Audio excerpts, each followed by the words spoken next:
Hello, everybody. I'm Mesonak, And I'm LJ.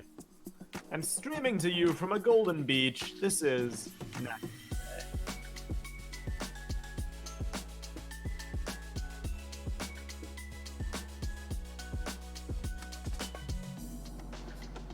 Hello, everybody, and welcome back to another exciting episode. It's been a minute. Yeah, it has been a I mean, minute. I guess in actuality, it's been like a week and a half. So really only like 4 days longer than it would normally be. It feels like it's been 100 years. Yeah, It no, feels like it's been months. it kind of sort of does. For me, it does. I've had a rough few weeks. Yeah, you definitely have. I've had a busy few weeks. I wouldn't necessarily call them rough, but they've definitely been busy. Yeah. It was it kind of threw a monkey wrench into scheduling, bunch of stuff. Something that everybody can relate to is just the holiday craziness and everything that brings. Oh yeah, Particularly with me who works a retail job, it's like it's prime time. yeah. No, So you don't have it easy with the holidays. See, our holiday rush is very different. Like yeah, when it comes to your holiday rush, it's a lot of people very busy. When it comes to my holiday rush, let's not talk about my holiday rush. All right, Messa, what are we talking about today? oh boy, we can't just go right into it. Yeah, no, We that's right. have to talk. Well, we We do have have some to. disclaimers, as usual. Oh yes, that is right. Yeah, go ahead and do the disclaimers. So, They're very important to get done quickly. they are. So, obviously enough, we're going to be affected by COPPA. I've been kind of hinting at this with my retired reviews. Like, the comments are probably going to be going away pretty soon here. In order to keep up talking with us and conversing with us, there are two avenues you have. The first of which you can now see in a nice contrasting color. We have a Patreon. It's the TTV channel. It's patreon.com/TTV channel. As low as $1 a month, and you can join our patron chat. We're also trying to get to 100 patrons so that we can open up a full-time factions Minecraft server on the island of Matanui that we made for BioKraft. The other way is TTV message boards, board.ttvchannel.com. You need to be 13 years or older to be a member. If we find out that you aren't, you will be banned either until you're 13 or forever, whichever we feel like.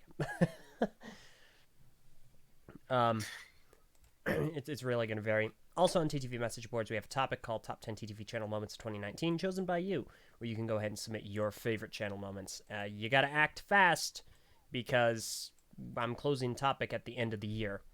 And then I'm going to Oh open boy, one or two more top 10 TTV channel moments of all time and or top 10 TTV channel moments of 2020. I haven't decided if I'm doing both yet, but definitely of all time. do both. We'll It's see. worth it. I'm not sure yet. It's worth it. Okay, all right. Let us know how our audio sounds, by the way. Yes, in please. case. Yeah, it's good. It's good to have a stream of feedback. Yeah. The other big thing, like interaction is one thing, but like our notifications are going away too. So please, obviously you can get new video updates by being on our Patreon Discord server, but we're gonna start making talkback, threads in the message boards for every video. But also, we're gonna be using Twitter a lot more. So follow Twitter at twitter.com/TTV channel. We'll be posting up the times for streams, and then we'll also be retweeting when videos go, not retweeting, just regular tweeting when videos go live. Because, that and the boards and Discord are pretty much going to be the main ways for people to figure out what we're doing, unless you just habitually check the channel, which I mean, you could, but we don't really expect many people to do that. We have to let them know somehow. But yeah, it's gonna be a rough go of things. But if you follow us on those avenues, at least we'll be able to stay in tune with the people who actually really care about our stuff. Yeah. No, did you change that thumbnail, by the way? I did. Awesome. I don't know if Thanks, it's updated yet, but I did do it. Appreciate it. No worries. So this episode's gonna be fun. This episode's gonna be a lot of fun. Yeah. My favorite pastime is trying to find a way to make the current episode have narrative relevance with the last episode.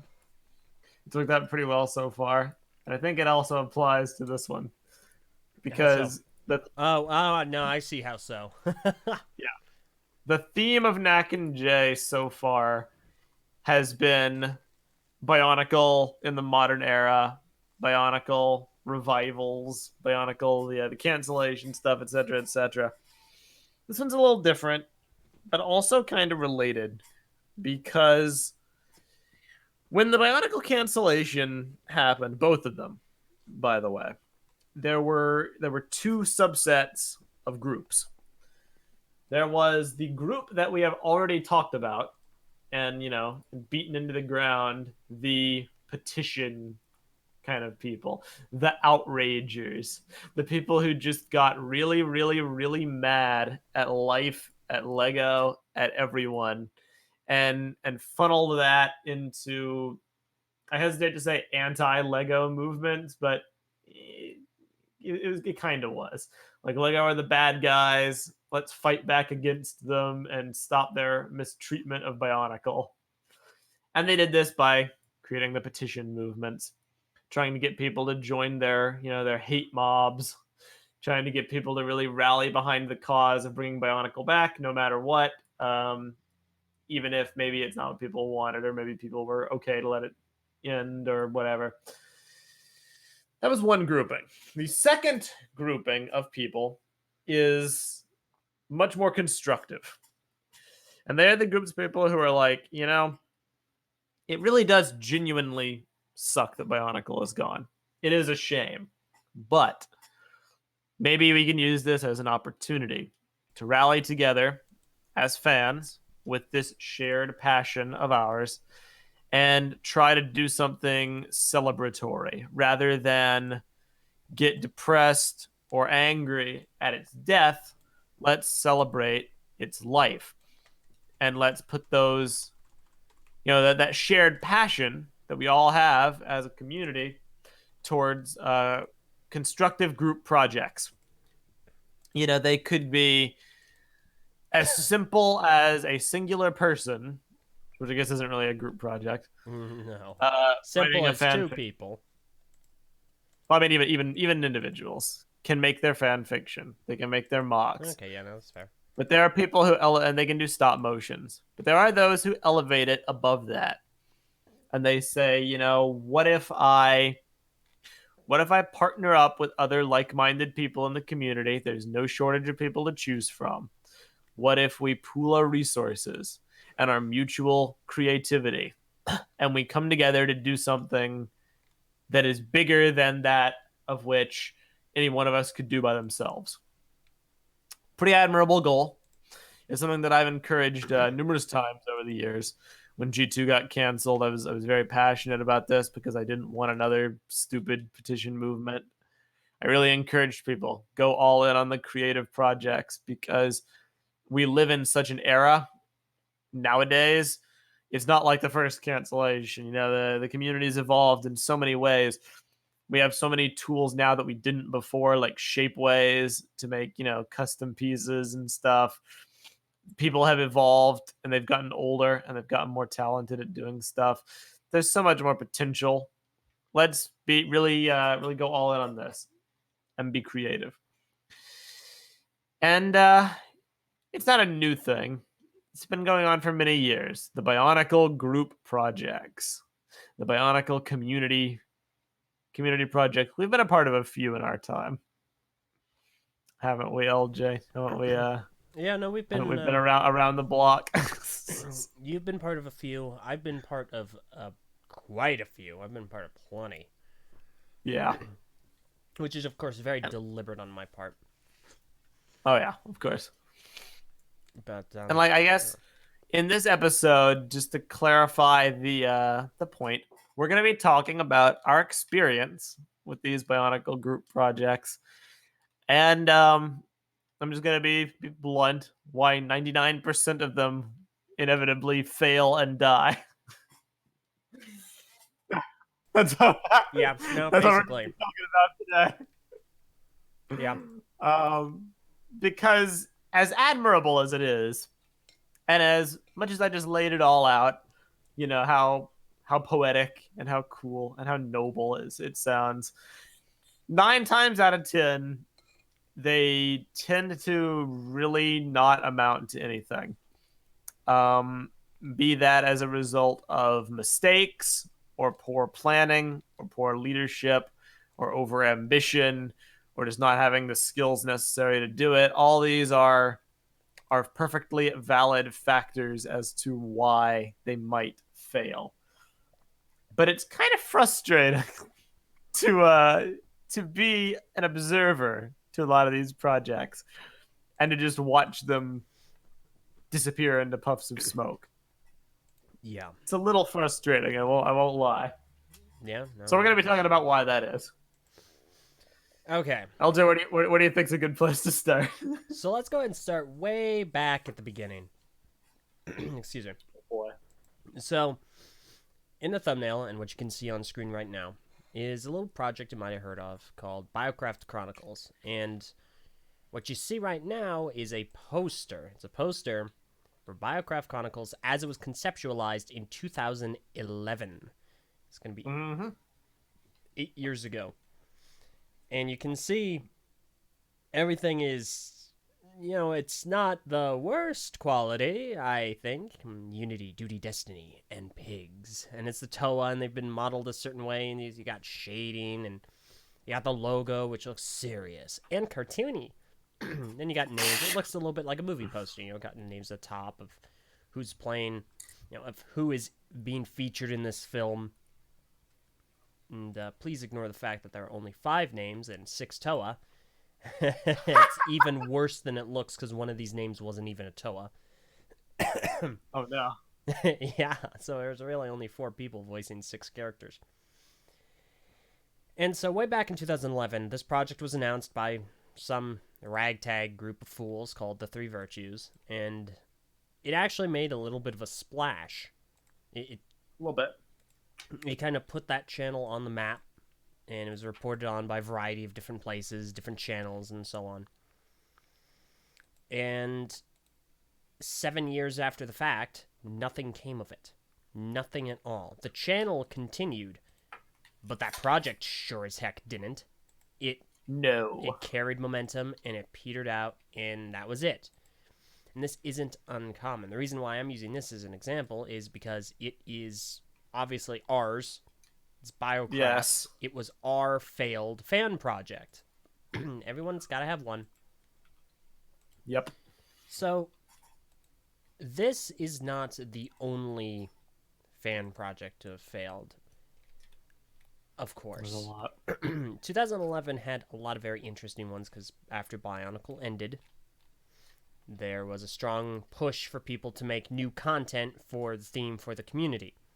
It's really when the concept of group projects began to take off. Not to say they never were beforehand, but it acted as that like rally point for people to like try their hand at something. Yeah, because fan projects prior to this constituted as generally 1 to 2 things. It was either, and it's all in BZ Power, it was either writing fan fiction, so comedies, epics, short stories, you name it, or it was comic making. And comic making on BZ Power is still super special because you'd have this completely original layout. Usually people would bring from the comic land to their comic series. They'd have this ensemble cast of characters, of zany characters. They'd go on crazy adventures. And sometimes some of these comic series went over the story of BioNICLE. 2 of them that I can recall is The Rise and Fall of the Toa by the Chili God and Mask of Comedy by Cyber KN. And these predominantly went over BioNICLE 2001 and tried to branch off through the rest of the years, but with zany twists, new characters, different elements to it, like chosen ones with these zany powers. And those were really straightforward. Those were just one person at a time making the story with their own goofy twist. And you know what? They also ended before their natural conclusion. And Meso, do you know why? I don't actually. I didn't even know these were a thing. These were before my time. Okay. So reason number one, why Bionicle fan projects fail. The people involved in them take too long to conclude them, and they get too old. Okay, that's fair. So this almost became what killed BioKraft, but we'll get into that a Mm. little bit later because it's a little Yeah, different. that's a whole thing. So reason number one is usually people take too long. They lose momentum for their project, and they just kind of age out of it. Either they get too old to be interested in Lego, they get old enough to where they're taking on responsibilities, their schooling gets a lot more, they're far more inundated in school, they start getting jobs, they start having relationships outside of their hobby, and they just take on more responsibilities. And eventually they're just like, you know what, I can't do this anymore. I no longer have the free time, energy, or interest. And they just kind of move on. Yeah, pretty much. Yeah. So you'll see a lot of projects very similar to this, very, very similar to the comic form series that befall that fate. The people just take too long and they can't do it anymore. And that basically ends the project. It's a pretty straightforward problem. Mm-hmm. Were it as easy as that, but that's problem number one of the most fatal. Yeah. Let's let's move on to problem number two. And this is where we're going to go ahead and branch off from BioKraft. We'll come back around. Yes. But let's talk about a project that has been synonymous with failure for a very, very long time. So 2011, you get this surge of fan projects. One of the projects that comes up is a featured project in the community is Bionicle Next Generation. Specifically, their film project, The Empire. Yes. So, Mesa, what is your experience with BNG? In fact, go ahead and intro it. What is BNG? So, Bionicle Next Generation, if I remember correctly, you might have to help me out because it has been a long time. Bionicle Next Generation's goal was to make a fully CG Bionicle film. Oh wait, let me check my notes. I think I misspoke. It was to make a full CG Bionicle film for every year. Oh wait, no, I left off every year, and story serials and other short stories like the Dark Mirror universe, and maybe even some other stuff too. Yeah. And like, the thing with that is, I have to respect the ambition. Yeah. Certainly. I have to look at that and I'm like, that's really admirable. And it's to BNG's credit that in the post Bionicle cancellation time frame, they were able to rally a surprising amount of people to their cause. It ballooned pretty quickly into a giant project, and they had some people from all walks. They had some mockists, they had some writers, they had a lot of good artists to do concept art. They had a composer who could make some really good music. They had 3D modelers and animators, and people who knew about like marketing and web design. They really tried, and they were able to cobble together a pretty respectable group of people. Random comment, Magic Ninja says, "Why did I hear that as all walks? Because occasionally my country accent comes out when I pronounce that particular vowel verbiage. Pardon me. I shall try to suppress." You're pardoned. Oui, oui. Anyway, so you gotta wonder, like, if they were able to do all that and they were able to get all those people, Why did it fail? Because just think about that premise that I said. You're talking about children, right? Like not everybody was like 10 years old, but everybody back then, it's not like people were in their, in their 30s, with full-time jobs working on this. You were talking about kids with a limited amount of free time, either in college or younger, trying to make at the bare minimum 10 CGI animated film productions. At the bare minimum, 10. There were more than 10 planned, but I'm being generous. And like, I don't know too much about film production, but I'm pretty sure that it takes years for animation studios to make a singular movie with a full team of working adults where that is their job. Mm-hmm. So there's a point in the idea phase when maybe it would have been a good idea to say, let's make one and then just do that and just see how it goes from there. And to their credit, there was one that they focused on above all else. It's not like they worked on 10 concurrently. It was what was it? The Toa Empire. It What was was their name for it? it was the Empire. The Empire, which chronicled the Dark Mirror story with Takanuva and Tuya. And they put a lot of work into that. They had some trailers. They had a story outline, but it never materialized.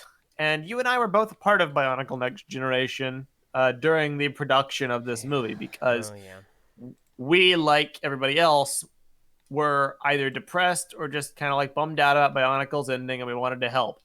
And this was back during the early days of our podcast. So it's not like that was the only thing we were doing. We were down to Yeah. help in other ways. We were down to do other things. What was your role in BNG? So I had, surprisingly, I was not a voice actor for BNG. They actually had somebody else cast as Liwa. No, my role was as part of a specific group of people that worked on the project called Canon Consultants. And essentially, what their job was to review what had been thought up, written, concocted, so on, and double check it and make sure that it was in line with canon, in line with what actually took place in the story. And so that was my responsibility with a couple of other people. See, this is a fine idea, except it now sets a particular standard. Essentially, Mm-hmm. you confine yourself to the standard of it has to be canon. So when you make alterations to that or make changes that differ from canon, you start to lose the standard, and the point of having a canon consultant becomes nil. Or becomes Yeah. null, or what have you. So, what did you do in BNG? I don't remember. I'm gonna be real with you. I forget. Weren't you I like a was writer? No, I was never. I was definitely not a writer. I think I was public relations. I No. think Well, I mean that makes sense. it's been a million years. I admittedly did not do much. I was an observer and I gave feedback Hey, when it was warranted or when it was asked of me. But you were definitely the one primarily pulling the legwork in the actual project. I was kind of just like I was a fly on yeah. the wall. Where you might not have done too much, I did too much. That is true. So, reason number two why projects fail in the Bionicle community: their ambition usurps their goal. Yep. And what I mean by that Ain't is, let's say I have a goal of one movie. Okay? That is your initial goal. That's what people know you for. The one movie. But your ambition leads you to want to do more. And so you start preparing for more. You start bringing on more people for more. You start building a larger team for more, and then you start promising more. After all, I mean, if the Machists are done with the Empire, why can't they go ahead and start work on the next movie? Yeah. Because the Machists are going to get finished before the 3D animators, and then when they get finished with the next movie, they can just move on to the next movie, and then we can tell people we have 3 movies planned. Exactly. So what BNG unfortunately ended up doing is their ambition usurped their goal. They set out to do Empire, which is a good story, and it's actually really good serial to use as source material. It also is different from what a lot of projects usually fall into, which is 01 retellings. So there's a lot of potential there. I don't know if I've ever told the story publicly of my involvement in BNG, but long story short, they had made a decision to cause Takanuva to undergo a transformation during the arc of Dark Mirror. And so I pointed this out as kind of an error, kind of an inaccuracy, because throughout Dark Mirror, he does not transform. His form throughout that is him as the 03 set, but with dark armor. So the armor isn't gold, it's like gunmetal or black. Yeah, that's it. That's all. That's it. That's all he looks like. So I point this out, figuring, all right, well, time to be a canon consultant. And I get a heavy amount of pushback, like a substantial amount. It eventually goes up to the head of the project, who's like, I don't care. So eventually I wait a while, and progress doesn't continue for the project for ages. And yet BNG is telling people publicly, it's like, no, it's coming, we're working on it. And it's a crawl. People are very rarely on the website. So I made a video, which, so far as I'm aware, has been scrubbed. What was it called? What was the name? LJ, say it. Yeah, okay. It was called Eljay, and it was on my channel. The Eljay. Yeah. That started a series of things. It started a domino effect. Because I released the first one. That really ticked off the people involved in the project. And and people in the project, like the heads of the project, were peeved. They were really cheesed about the whole thing. But then people in the video, like in the project, who weren't leaders, were like, hey, wait, this guy's right. This isn't going anywhere. What are we doing here? Screw this. And then they started leaving, mass exodus of people leaving the project. And then, oh, this was the nail in the coffin. Their head modeler and animator, Mafrox, joined me for a few Eljay's and left the project and released all of BNG's files that he had a hand in making. Yeah. So that essentially shuttered the darn thing. So what you're hearing from this is that LJ killed a fan project? Yeah, in essence. I feel bad about it in hindsight. They probably didn't deserve any of that. But me and my youth thought, they're lying to people. They're not doing anything. To the stake. I mean, it didn't help that, like, they brought you on to do a job only to tell you, yeah, screw your job. We want to do cool stuff. Yeah. You probably left a bad taste in your mouth. Oh, very much so. So it's like, all right, fine. Lambast me for doing what you asked me to do. I'm going to go to the public with it. Lambast you. Yeah. So that essentially shuttered the project. Yeah. It survived as a husk for several more years of trying to do things, but they never really did. They released a very, very, very short 2D hand, like, animated film called The Two Leaders, which I think is still available to view. Maybe not. I don't know. It should be. If it's not on YouTube, it's on Vimeo. And then I believe the project is actually still alive nowadays in some kind of mummified form, but I don't know. I don't I don't know. I don't know if that's true, but in essence, BNG, like we already said, it was a fan project that literally, it had every reason to succeed. It was the perfect maelstrom of things at the right time. It had a million like people with legitimate talent. It had momentum and drive because of the cancellation. People were rallied together towards a common cause. It had a website infrastructure for actually making the content and planning it and planning distribution and stuff. You know, people who could do quality work, quality models and music and, you know, animation and stuff.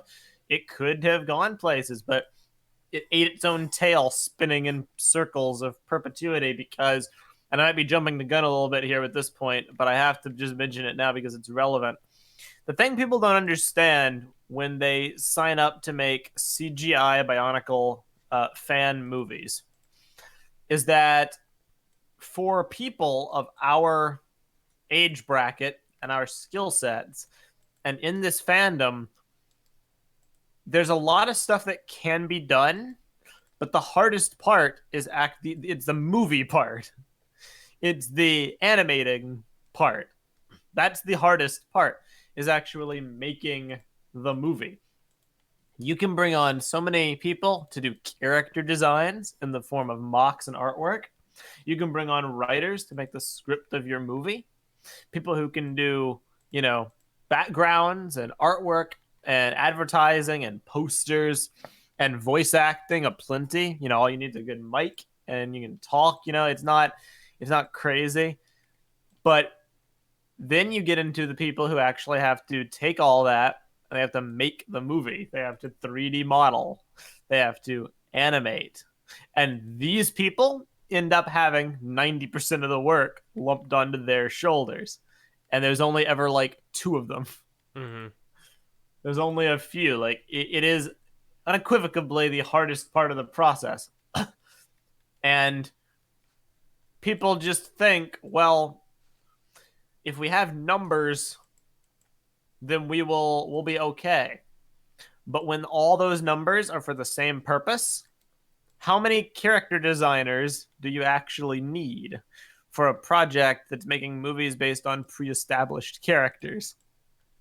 How many mockists and artists do you actually need? And when you have a project with 100 people, a bunch of people do their jobs, and then, you know, the 5 people in charge of actually making the movie, it's time for them to do their job, then what do the other like 95 people do? I'll tell you what they do. They sit around and they get bored and they lose interest and they wait because they can't help, and then they leave. And you might not think that matters that their work is done, but it does matter because of how it affects morale of the project as a whole and how it affects public perception when people just leave. Because it creates this like this aura of people not doing anything. But in reality, it's just because the foundations of the project did not adequately balance workload. And all the workload got shifted onto the shoulders of a few select people who had to carry the weight. And this is something that we've experienced in TTUA as well, with the production of BioKraft. There's a point where everybody does their job, and then their job's over, and it's up to, you know, in our case, it was the editors to actually cut the movie together, and that was the most stressful part of the whole process. Oh yeah. I think it's fair to say. I don't even know which BioKraft you're talking about, but it's true for both of them. Both BioKrafts. The actual movie part was the hard part, not recording footage in Minecraft or building the island in Minecraft or talking voice lines. And it's always going to be like that. It's that way in actual production and in film or whatever. But people who make actual movies, they plan for that. They staff a team with that inevitability in mind. They don't overfill with people in redundant departments. Mm-hmm. But that's what I feel like most Bionicle fan projects do. Because what's the crux of Bionicle? It's Lego. And there's plenty of mockists. And anybody can write. So, you know, why not? And it's not like I don't get that or sympathize with that, but it creates problems when you don't map out your workflow. Exactly. So that's what happened with BNJ. It fell on the shoulders of a few people to do this thing, and they probably looked at the roadmap ahead and they were like, "How many years do they expect, you know, me to do this? We're gonna make how many movies?" I don't It want to started be, off as one, and then it branched. I don't want to do this. And then over time, because it goes on for so long, Crunchbite in the patron chat, who I believe is a part of BNG, he said people also wanted to move on, start their own projects, as this project wasn't getting anything they could put toward a portfolio.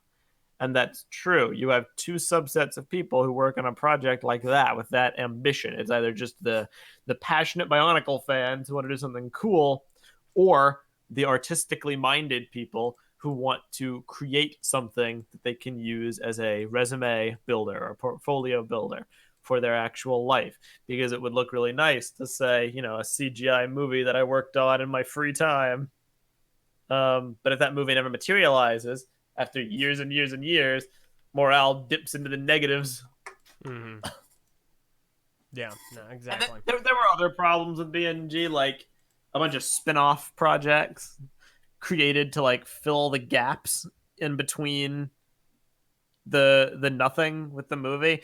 Like I think there was like a BNG comic series or whatever that was I done. It's like vaguely recall that. trying to basically spin off interests into other categories, so there could be something to point to and be like, this is a thing, this is happening, but it wasn't really what people wanted to see. It was not what people were overtly interested in, so it didn't really do much. Yeah. Anyway, you continue on. That's all I No, have to no, say. that's good. Yeah, so it definitely ate itself alive, and I think if it were to come back now, first of all, hey guys, I'm sorry about what happened. I'm a different man now. I can help consult. Oh my god. On the condition that I'm Liwa. Anyway, if it were to come back now, I think that enough lessons have been learned. I think it has a better chance of succeeding so long as it keeps its expectations and its ambitions in check. If it can do that, it has a shot. So, okay. Let's move on to the next project, because this one's an interesting project. Okay, well, I'll just bring it up. I have two projects I want to talk about. Which one are you thinking of? Give me a hint. Project. All right, go ahead. It's the stop motion one. Oh yeah, I've thought about two more projects that we didn't even get pictures for. We'll talk about those later, though. Okay. Let's talk about the stop motion. Send the pictures to me if you have them in private. So, Okay. next project I want to talk about is it's Bionicle Project Toa. Now, Project Toa is also quite an ambitious project. Yes, as its name would suggest. Yeah. So, Project Toa started out as a short-ish, like a 9-10 minute long animation, stop motion animation that was released in, I think, 2012, 2011, 2012, like, about 8 or so years ago, 7-8 years ago. And it was this animation of this almost post-apocalyptic Onukoro, and they were being attacked by this weird creature, and the Matoran are scrambling to create what appears to be some sort of large being. And the lights go out, some people get killed. The creature breaks in, and then the music kicks in, the Iron Man music kicks in, and boom, the robot, the large being, it's Onua, and he wakes up. And it's super awesome. Great animation. Super hype. And that's it. Pretty much. Here's what else has come from that project. See, it is a project in the sense that I think it's supposed to be like a series. It's either a series or a movie. I don't know for sure, because when I asked if they wanted to be on my show to talk about it, they declined. And when I asked later, after I'd had more episodes, they deleted my comment. So I have no idea. I think they just hate you, dude. I don't know, man. I don't know, man. They're former BNG people. They hate you. No, Ouch. they're not. So, what they did, they released it. It's really excellent. And then they started work on basically the other Toa, Liwa, Gali, Tahu, Kabaka, Pohaju, so on. And they made these really cool iterations, these cool mocks. They take pieces, and my goodness, it's like an episode of Saw. They just chop the heck out of those and paint them, and really good mocks. And so the intention was to basically have a different spin on 2001, where it's this very different island of Matanui, these very different Toa that come from a very different place. They don't fall from the sky, they're built by the villagers as a final means of defense. This is a great idea. However, they've released the initial animation. They've posted over the last 8 years all these mocks, all these Rahi concepts, a few test animations, and then a remake of their initial animation to celebrate 8 years. Okay? And that has been it. They release videos haphazardly on their channel. It's Little Brotherhood Studios. And so they will release videos oftentimes about, like, right now. It's like behind the scenes stuff, like what they're doing. Yeah. Like Out of the Archive, episode 1, the early days from 2 weeks ago. Into the Jungle, behind the scenes clip. Concept art, Project Hub promotional art, some mocks. You'll notice what it's a lot of. You'll notice what it's a lot of. There's a pitch, there's concept art, there's mocks, there's it's all the stuff that's doable. And there's not so much animation. There's some animation, but not so much. Yeah. So, it's January 4th, 2013 is when they released it. They released a remake of the initial animation. Not a new one, a remake of the original one for their 7-year anniversary of releasing the first one. Yeah, that's a bro moment to me. To me personally, I question that. It would be like if we had released a remake of our first BioKraft trailer, but not the movie. I don't know. Yeah. Also, I just saw what projects you're talking about. Definitely try and get some pictures. Okay. That's a really good point. So, here's the thing. You got this really great premise with excellent animation, great concept, and a fun twist. And it isn't going anywhere. At least not to the public. Now, there's another thing that BNG kind of goofed up on. And that is... Is this the big number 3? The third reason? It's actually not the third reason. So BNG also kind of goofed up in the sense that they were very public. They were very up in your face. Hey, check us out. We're here. We're you touch our skin. Tss, hot, right? We're the bee's knees. They were very out there. They got a lot of hype. They generated a lot of hype very, very, very fast. And they talked a lot, but didn't show a lot. Little Brotherhood Studios shows a lot, but it doesn't necessarily mean that a lot of animation, a lot of the initial hook is what we're seeing. They're also keeping things reasonably quiet on the YouTube side of things. I don't know about Facebook. I know they post to Facebook. I don't use Facebook. Facebook is awful. Delete your Facebook account. However, they post there. Maybe there's more. Maybe there's more that I'm not seeing.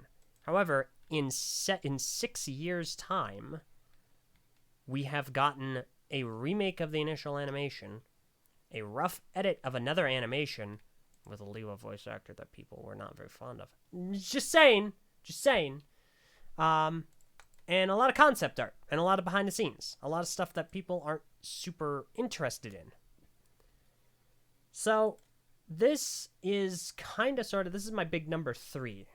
Third reason why fan projects fail. Rehash. They do one thing again. In this instance, now I want to stress, this project hasn't technically failed because it is still ongoing. However, we're in the stages of reason number 1 why projects fail. If you remember reason number 1 being that, they take too long and people grow out of them. Well, it's been 6 years right now. We're getting to the stage where I'm a little worried. what a lot of projects end up doing is they rehash things. Either they're rehashing their initial hook, or they're trying to be, and you can also call this reason number 3, projects fail, they're all about 2001. Oh boy. 2001 seems to be a one of the common denominators for why a project will fail, because it's just taking '01 and trying to redo it. It's just, again, it's rehashing what we're familiar with to try and hook you again. Because obviously '01 worked, '01 hooked you. Let's see if we could do it. But maybe we'll have a spin. This project falls under that because it's trying to do '01 differently. And I think it's a great concept with a great animation, tons of talent and skill behind it. But it is a rehash of '01, and for whatever reason, a rehash of itself. With an animation of the first animation. It's bizarre. Like the project, on the one hand, I respect their secrecy because I don't like how a lot of projects jump the gun and they want instant gratification and they want to be, they want to be super popular before they want to actually have anything to like show to make people actually care about them. Like you can't make a project like coast on idea alone. Sure, you can do it enough to get support, but at some point you actually have to have like a product to show people to make people get excited. I respect that Little Brotherhood doesn't like try to coast the wave of popularity and be like super famous, but at the same time, I feel that they could benefit from a greater degree of transparency. And I do feel they could benefit with some outreach to get more people to actually help them like produce this thing because they don't like they're on Facebook, but I remember us talking about the mocks for Project Toa all the way back when BioNicle was canceled in the early days of TTV, like this was going to be an actual thing. And it's so many years later, and it's not like it's been canceled. It's still being worked on, but it's just so slowly. It's so Yeah. slow. A comment in the chat says they said they think first episode may come out around 2025. Now I don't know how credible it is given who posted If it. that's true, that's insanity. Yeah, no, man, that's 5 years away. That's 11 years after the initial animation. Yeah, that's bonkers. Is it 11 years? That can't be the case. Yeah, roughly. Like. That is ridiculous. I don't even know what that like. I think it's a weird mixture of like over ambition and also just slowness. Like, oh man. I mean, it's not like I don't get it. The kind of project that it is, the quality stop motion it is, it would take a long time to do, take a lot of work. But I don't know. I don't know how I feel about that. Yeah, and so this is, in my opinion, the third reason: projects rehash. Now, obviously enough, BioKraft is no stranger to this, and well, again, we'll get to that. But it's just going over old material, and listen, that can work. Going over old material can be very fruitful. It's happened before. I think BioKraft succeeded when we actually got it done. The Rise and Fall of the Toa actually did make it through 2001. It's only when it got to 2002 did it end up going. So it is very possible to go over '01 with a new spin, twist, or some kind of a gimmick and make it work out. However, it is a little more often than not that it doesn't work out, because I think people will get very interested in doing it, start to do it, and then realize, well, maybe I wasn't as interested in this as I thought I was. It's more work than people signed up for, basically. That's what I think I've observed with this. Is people do not understand going in these ambitious things like CGI movies, or like crazy elaborate stop motions, that it's going to be more work than they are willing to put in. So then it either goes one of two ways. Either the quality degrades to compensate for speed, or it just never comes out because they're very insistent on quality. Mm-hmm. Yeah. So I wish them the absolute best of luck. I wish they would open up to the rest of the community for a little bit of assistance. I'm gonna throw my hat in the ring for you know who, for you know what.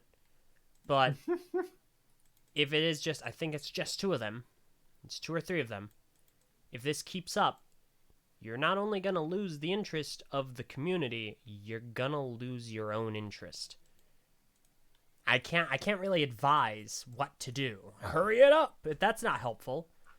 I don't know. Just best of luck, and as usual, keep us I posted. can advise.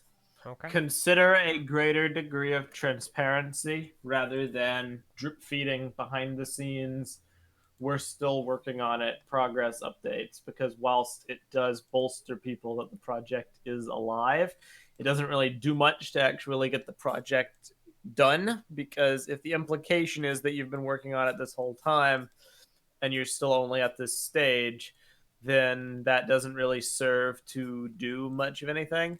If you need assistance, do not be hesitant to ask for it from the community, but do so through a curated method that will allow you to have some semblance of quality control. Mm-hmm. Don't just take random people, vet them and vet their works before you bring them on to determine if it's somebody that you'll actually want to have work for your project.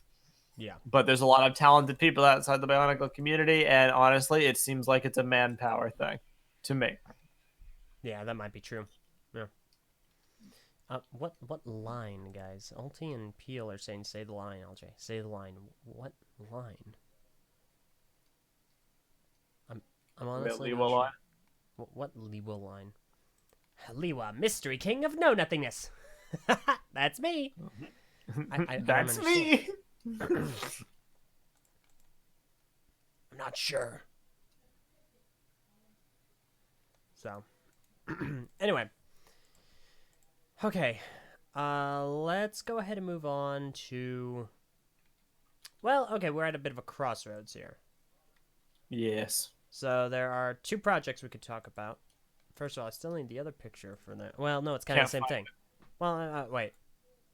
What was the other one? Wasn't it kind of a part of this one? Maybe a branch, but I'm remembering the Voyatorin. You know what I mean? Okay, yeah, no, I got it now. I got it. All right. That's what I'm remembering. We need a little bit of a buffer before we can get into that. Yeah, let's talk about mine first. It's shorter. I just want to notate it in the in the channels of history. Yeah, no, go ahead. I gotta get the picture up. I have it now. Okay. So once upon a time, back in the days when magazines were still a thing, and magazines were all the rage, there was a Bionicle fan grouping. I don't even know if you could call it a project. It was essentially one guy. But there was a team that eventually came to work for him in the way of editors and the like. Namely, it was the Konami Journal, run by a person by the name of Bioran23. And the Konami Journal was the leading Bionicle e-magazine. And it came out, I think it came out once a month, or maybe more, or maybe less, I don't know. I think they had a routine schedule along those lines. And they would highlight community things. They would have editorials written about Bionicle. It was essentially like a community newsletter. But they also helped advertise contests and the like. I believe that they ran contests back when Greg would do a lot of things. Mm-hmm. There were some official Bionicle story contests run through Konami Journal. And eventually it evolved into something a bit more, or attempted to, because Bioran was a very ambitious individual, and he tried to grow Konami Journal from just being a monthly, community newsletter, spotlight magazine thing into this like multimedia conglomerate sub-franchise thing. I think his project was at Konohi Novus or Yeah, no, something, that rings a bell. which was like, hey, we're gonna do games and we're gonna do animations and we're gonna do all this stuff, and it's gonna be wonderful. Then we're gonna become the next community hub, because he was growing increasingly disenfranchised with BZP and wanted to split from them to have autonomy, which I respect. But he kind of lost sight of the core of the project and what people actually enjoyed about it, because there really wasn't that much interest in making games or whatever under the Konohi Journal banner, or standing in revolt of BZP's community monopoly and rallying with Bioran 23 against BZ Power and whatnot. Even if his concepts were good, people just liked their community newsletter. That's really what it all boiled down to. People liked having a routine delivery service of community content and cool articles and cool things in a text-based form that didn't involve watching a bunch of YouTube videos, because this was really before BioTube really exploded past just stop motions. So Konami Journal was a cool concept, but eventually the journal became less and less relevant to the project's goals, I guess, and eventually it just stopped altogether, and it became like a news blog site about Bionicle more so than anything else, where people would just write articles, and then it just stopped entirely. Yeah. Because Bioran moved on in his life. Yep. There's really no cohesive point I'm making with this. I just felt like bringing it up because it's interesting, and it feeds into the whole expansion beyond your means. It's not to say ambition is bad, but like it got to the point where they literally cared so little about the journal part of Konohi Journal that it became a side note, and it got abandoned swiftly. Yeah, sounds about right. It's kind of a shame. It is. It really is. That was a really ambitious project that had a lot of potential. It was incredibly unique, and I don't think that there's really been anything like Konohi Journal since it, which is a shame. It's Nope. a real darn shame. Yeah. So, Want to talk about the other one? let me see. The one you sent me? Yeah. Okay, so I don't really have I don't really have a picture for this. This one's more of just like a funny thing than anything else. This is more of us just going, wow, that happened. Yeah. I don't who ran it. Do you remember? I don't know. So, there was a project called Solus Magna. Anybody remember Solus Magna? Yeah. Can anybody attest to this? So Solus Magna was a project that, so most projects go over stuff from the past. We've talked about BioKraft and Project Toa with 01. We talked about BNG with the Empire, Dark Mirror. But Solus Magna sought to go in the future. It sought to continue the story after it left off and make new stories. And gosh freaking dang it, it was some of the funniest stuff I got to behold. Because the project started out fine. It had a reasonable ambition. It wanted to go places. But there was one guy. Who was a writer, and he was like the main writer. And gosh dang it, he just had... there's no real way for me to well, there is a way for me to sugarcoat this, but I'm gonna be blunt. It's just awful ideas. They were just not good for a continuation for Bionicle. It didn't make any sense. It was completely bizarre. And they were also a project that was like, well, let's try and stick to continuity as much as possible. Let's try and be as canon as we can. And yet, his pitch for the next Toa team was the Voyatorn. The Voyanui Resistance team, which in and of itself isn't that terrible of an idea, except for the fact that A, Felica became a Toa, So that's already a problem. This is way after we found out that Velika was a great being. So that was weird.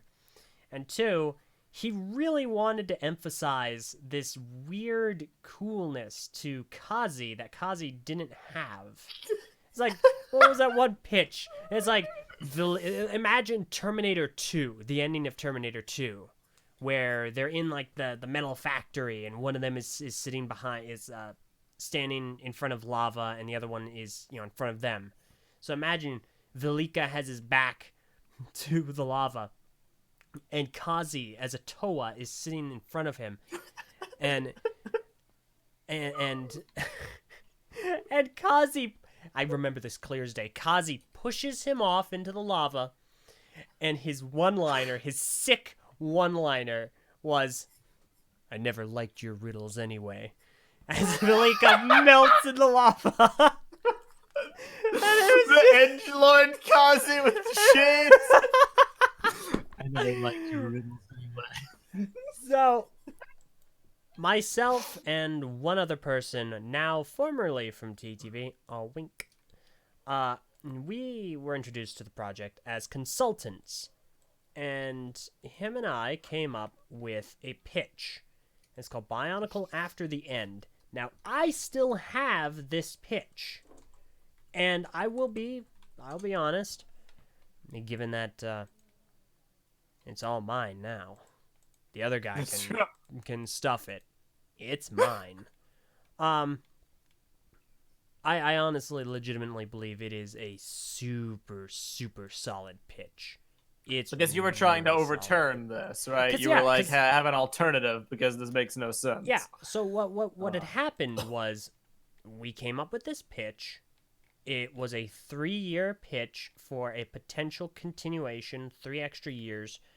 The Toa team that we had decided on were the Chroniclers company, which we felt was a much better idea. And we had all of these different concepts for them, what they were like, what they valued, maybe some weaknesses. And it's really well thought out. We pitched it to Solus Magna, and everyone loved it. Like, it was very popular in that group. Yep. Very much so. Except for the one guy who threw a fit. He threw a fit. He said, "No, I hate it." Oh gosh, the guy who was running the project. I had his name on the tip of my tongue. It's not His name was Zonar, right? Zonar. That's him. Yes. Because I found out Solus Magna. I was trying to think of what group it was linked to. I know Var in the chat was saying it was Konami Journal. It was a Biomedia project. Oh, wow. It was a BMP offshoot. Got it. Not directly related, but it was kind of offshoot. BMP, by the way, very successful Bionicle fan project, if it counts. Yep. Very successful. Legitimately one of the greatest, most valuable resources to the Bionicle community. Hands down, without a shadow of a doubt. A lot of people saying they want to see this Solus Magna stuff. It was never released to my knowledge, and the site's been long since taken down. Yeah. So this is more just about us just like sharing Reminiscing. some nuggets of history. This stuff will never be public anywhere. Exactly. Unless Eljay like releases this story pitch he wrote one day. I'm not sure that I want to yet. I kind of want to keep this ball in my court because they loved it. The guy threw a fit. We were kicked out. So we kind of just threw our hands up and like, whatever, fine. You done. And then it up and died. So I still have the biggest thing about the project that I found was interesting, aside from just a let's continue Bionicle initiative. If it was just that, if it was just fan fiction, I wouldn't even be bringing it up. The thing that they were trying to do, which was a pretty interesting idea, was essentially to sell mocks as sets to continue the story. And I forget the logistics of how they were going to do that, but they were trying to have mocks made for each character in the new story to encapsulate a wave of sets, and then somehow sell those with instructions and maybe even like custom boxes and stuff. I don't know how exactly they were planning to do that, but that was their big point, that they were like, hey, this is what makes us unique, because we're gonna have the story, but we're also gonna have the sets. It was kind of a precursor to the modern era of shapeways stuff. where there's like custom parts that are sold and that can help with projects and stuff.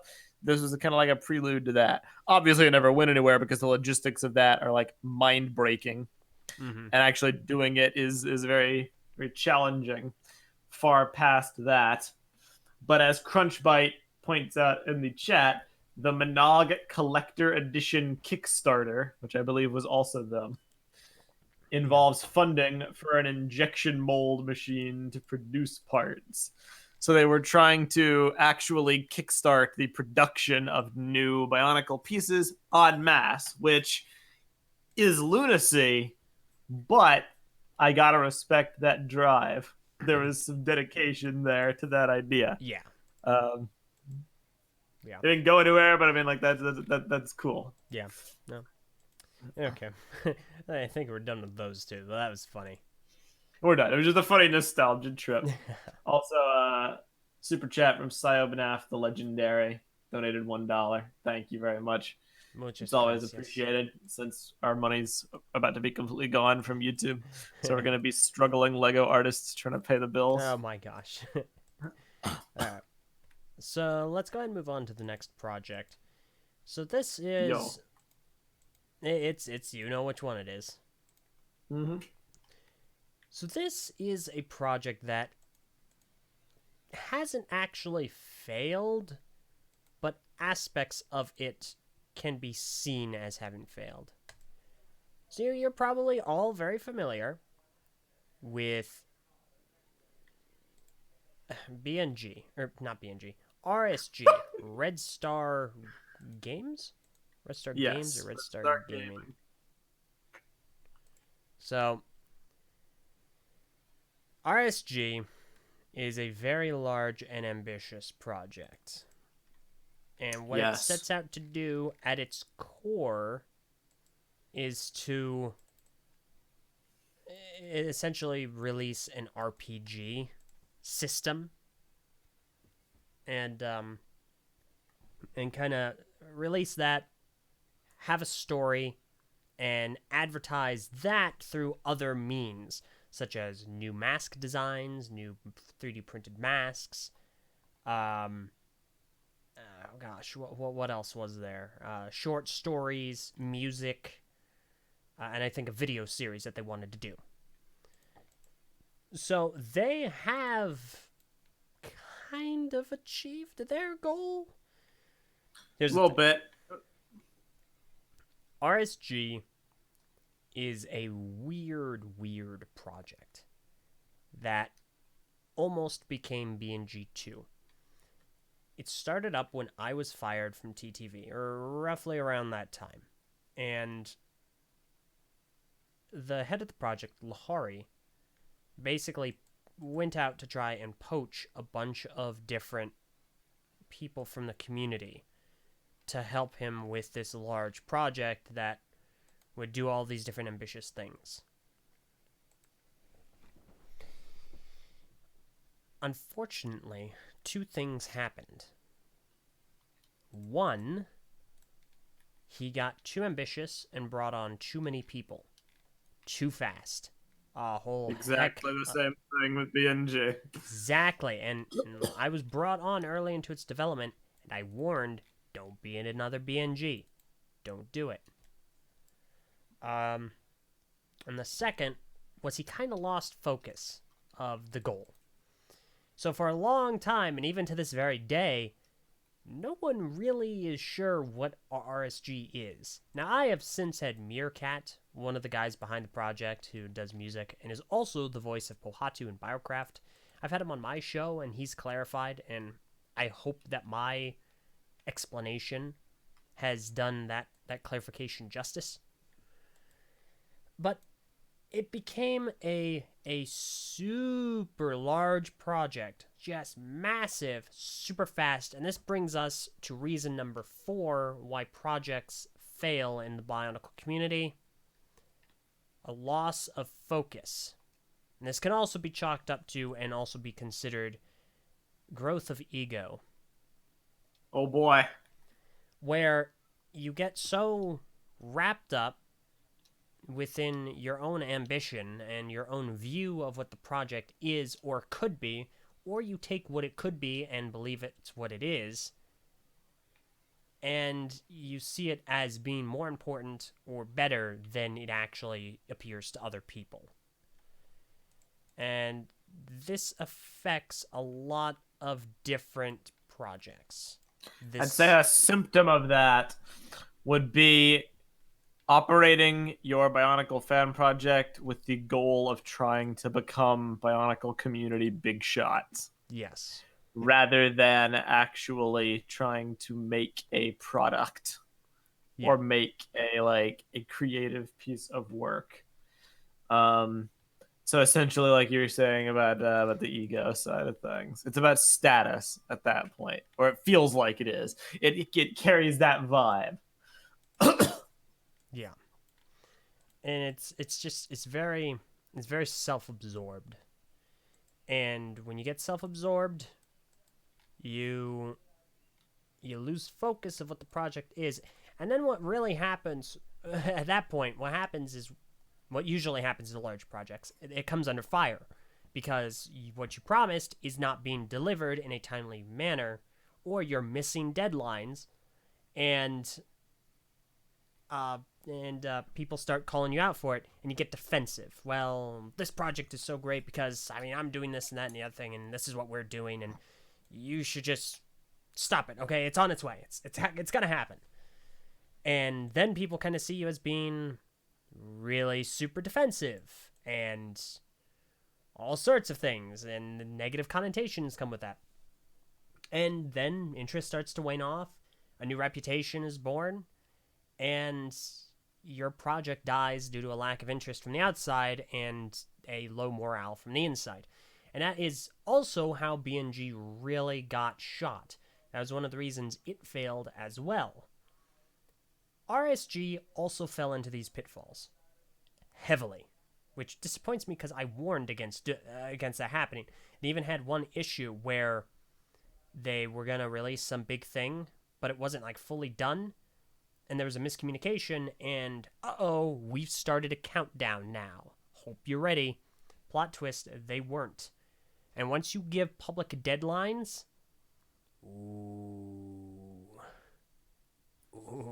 Public deadlines are the death knell of anything and everything. Yeah, Never do public deadlines. Never until your project is done do public deadlines. Yeah. Yeah, because unfortunately, deadline does not mean when it gets done or released. It means if it isn't, your project is dead. So you have to be very, very careful about deadlines. And again, we're not speaking from ignorance. We're going to talk about BioKraft later. Trust me. We did pretty much everything on this list. Exactly. That's what I'm building up to. So RSG basically did all of these things that BNG did wrong and really messed up. However, thankfully, I can say that BNG or RSG is mostly a cautionary tale. For the most part. At this time, I don't know if the entirety of the RPG is out. I know portions of it are. I don't know how finished it is, and I don't know how it plays. However, parts of it are out there. Masks, huge in mask production. Like, they were at Break Fair Virginia this year. They bought, 60-some masks and basically sold all but, 2. It was crazy. That was our first Break Fair appearance. Gone. Cleaned them out. It was great. It was awesome. So, they eventually got stuff out. Their masks are insanely popular. And I know Mir does excellent music. However, a lot of the stigma, a lot of the confusion, kinda is still out there. Like, people are still not sure what our RSG is. The series that they had promised, as far as I'm aware, has not started. I mean, this project has been a project for about 2 years. To me, the series was the core of the project. I could be mistaken on that. Yeah, yeah, you're mistaken. The RPG was the core. The series, the show, as far as I'm aware, it was like the masks. It was alternative advertising. Bruh. Yeah, exactly. So I'm seeing in the patron chat. Yeah, apparently the red box is out. I completely forgot about that. And That's the cool though. red box is their thing. So we talk about RSG. RSG did a lot wrong. The good news is they've course corrected. They have learned from a lot of their mistakes, except maybe one. Although I don't know because it was more of an internal thing. Um, there was a lot of redundancy within RSG as a group. There were all these different titles and all these different positions, and all these people had ranks in these titles and positions. And it's like, all right, so if you're part of the Vaki group, you go ahead and report to this guy, and you part of Vortex group, you go ahead and report to this guy. And It was half commendable because it was an attempt to be organized, and it was an attempt to funnel people into like into roles and categories. groupings and categories that they could actually do their work in a timely manner and get stuff done. But it also just came off as incredibly pretentious, Yep. and it made me laugh every time I heard it. Like I would just bust into like fits of laughter at just the concept about how like insane it sounded from an outsider perspective. I say outsider. I was at one point a part of that as well, just like So was I. BNG, but I never really did anything. Yeah. Again, And there's a pattern. I was there also, again, as a consultant. I was going to be one of the main characters for the show, Howery. And eventually it got to a point where I didn't agree with the head of the project. I didn't agree with how he was handling the project. I thought he was making a lot of mistakes, and I didn't want to be attached to a Titanic 2. So I bailed. No regrets there. Thankfully, you know what? It has turned around. And that's good. That's a good thing. I don't know how it works internally right now, but the project is at least a little more successful than BNG. I'd say it's a lot more successful than BNG. It has Yeah, mostly they actually have their. If the red box is out in any capacity, and if that was the core of the project, then as far as I'm concerned, it does fall into the success category. Yeah. Because they saw their goal through to the end. The road to get there may be rocky, but like I can respect that. RSG kind of did an inverse because I mentioned earlier people would get like people. Ulti says the game is literally out. I helped make it. I'm sorry, man. Who's Ulti? I'm I'm sorry. not familiar with Ulti. No, I'm kidding. I'm sorry, Ulti. I don't know the first thing about anything, man. But no, I criticized BNG for like spinning off into different groupings, and I criticized RSG for it at the start, but they have been able to like somehow against all odds like make it work for them. Like the masks are insane. The fact that that was as well executed as it was, with the art backed by Umatu's excellent work, and then the models and just funneling them through Shapeways and a mask store with like themed content releases based on different, Bionicle eras or different like mask packs. The fact that that's actually a thing that could be done in the modern era is probably one of the coolest things to come out from the Bionicle community in the last 5 years. And I'm gonna be real with you, and I'm gonna be totally honest. I thought about 70% of the masks looked like garbage. No offense meant. It's just they weren't for me. Their designs were not personally for me. But those 30% that I liked, I really liked, and the concept I really liked enough to where even just talking about it gets me like hyped because it's the purest like celebration of what the Bionicle community can achieve. Their masks, they're like the Bionicle fandom's currency, you know? And the fact that there's such an easily, accessible storefront and it can be marketed so well and they have such good presentation for it, and the fact that they were able to bring them all to Brick Fair and make such a big splash and basically become a household name at the con overnight, like it's really cool. But the fact that that was such a minor part of the big scheme of the project, yet it's what most people associate with them, it does go to show like about how the goals of the project were communicated, i.e., not well. But I'm not going to knock success where it is. They should definitely feel good about themselves, everybody involved with the mask production. Even if I do think some of the designs are whack. Yeah, that's fair. So, It's basically, I guess. all right. Okay. What else is there outside, the big one? There's minor things, but they're not really worth talking about. All the problems feed into the same thing.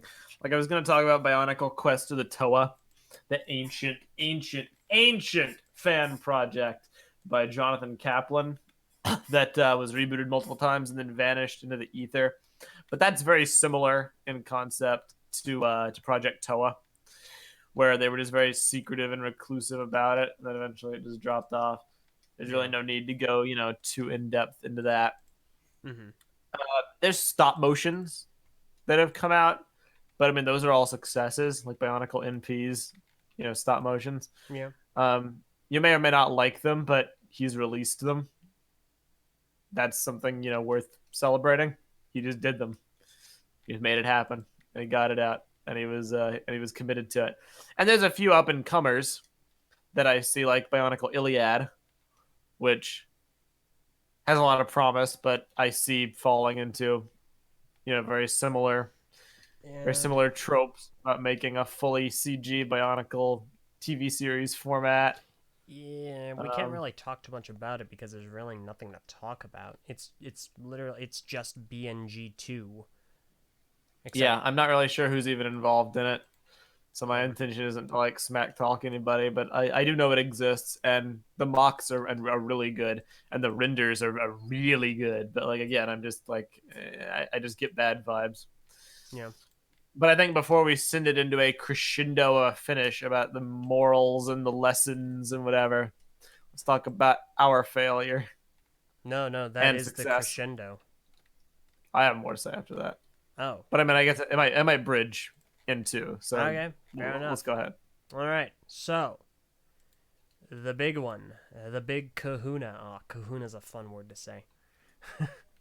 uh the project that obviously to us is the biggest failure is BioKraft Chronicles. This Yup. failed on every single level that we just discussed. It took too long to make. We took too long to finish it.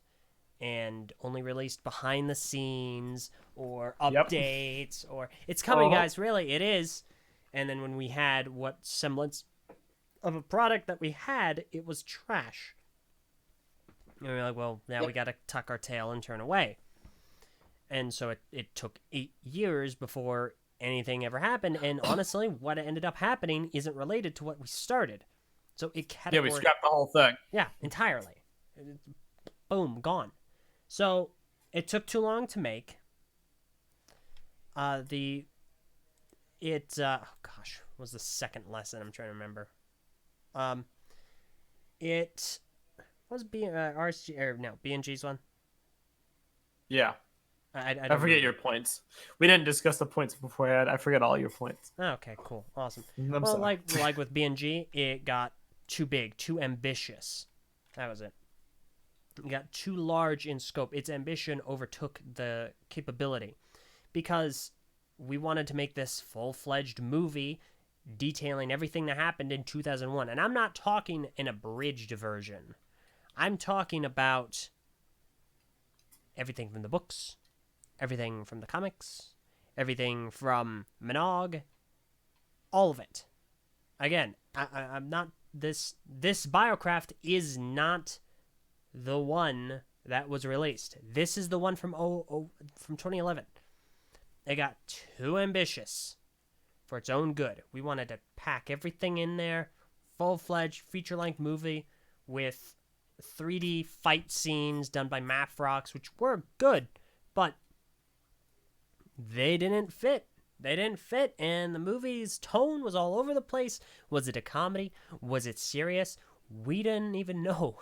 At one point, one script, it was like we mentioned in the BioKraft, oh gosh, what is it? Director's cut. director's commentary, there was a sing-off between Kopaka and Tahu singing Katy Perry's Hot and Cold. What? Friggin' what? Why? Can we remake old BioKraft? No! Can we dig back up the scripts and just like I make mean, it? yeah, I have the scripts. I do Okay. have them. Wait, So- no! Live script reading of OG BioKraft. Oh, heck Boom. no. I Oh, just heck made a no. new event, It's really not that entertaining. including sing off. Okay, go ahead. So then BioKraft, we move on to point 3. Rehash. It was just 2001 in its entirety. It was just rehashing something we already knew.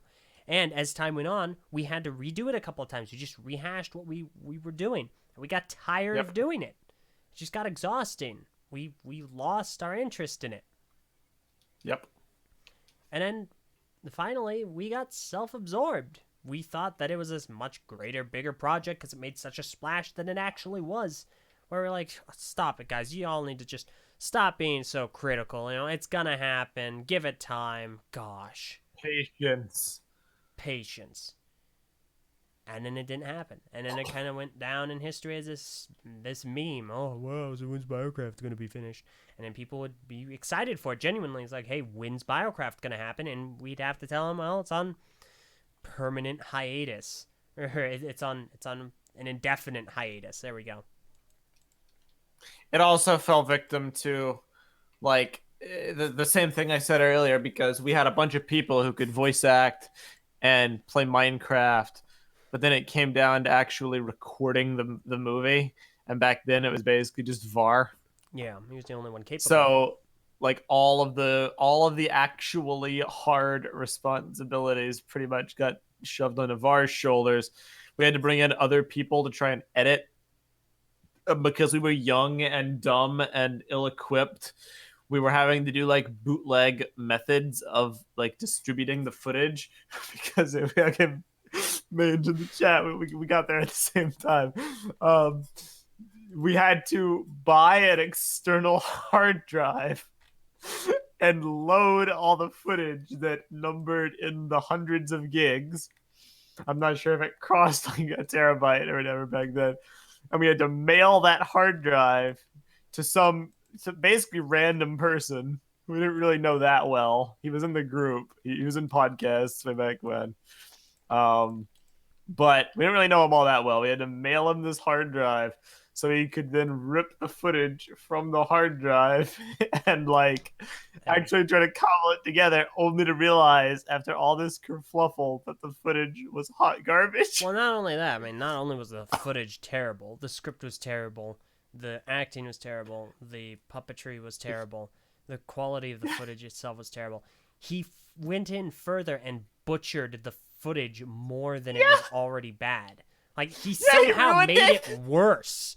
Like, he did this weird thing, like, he upped the contrast a whole heck of a lot. And just, it's like he took a frag grenade and just put it in the project's mouth and was like, bye. Like, why? So, I don't know, man. Why am I bothering? Why are we bothering going over why BioKraft failed? Why it was every single one of these points that we went over that BioKraft all managed to do. Why bother? It's over. It wasn't released, right? Right. The reason why it's important to bring it up is because while BioKraft failed, BioKraft succeeded. Which sounds really goofy, but the great reboot run of 2019. We spent roughly 6 to 7 years working on that project before we finally threw in the towel. I remember there was 1 week where Var and I sat down and we were like, listen, we're going to record this one scene. We're just going to record this one single scene. And this could even be considered a part 5, or a reason number 5 why projects fail. Technical limitations. Minecraft is not the easiest game, medium to do a film in. It really is not. It's not the greatest as far as optimization is concerned, especially not back in 2011 to 2015. Just, no. Yeah, So it was bad. the two of us sat down and we were like, all right, we're going to try and record this intro scene with Tahu. If we cannot do this in 7 days, this one scene in 7 days, we're done. The project is dead. We couldn't do it. Do it. Nope. We couldn't do it at all. So why is it that we were able to, in 47 days, do something we couldn't do in 6 to 7 years? And not only were we able to accomplish it, we were able to completely and utterly dwarf the quality of our prior year-long attempt. Or years-long attempt. Because, for once, we managed to do the exact opposite of all of those points. Every single one. We...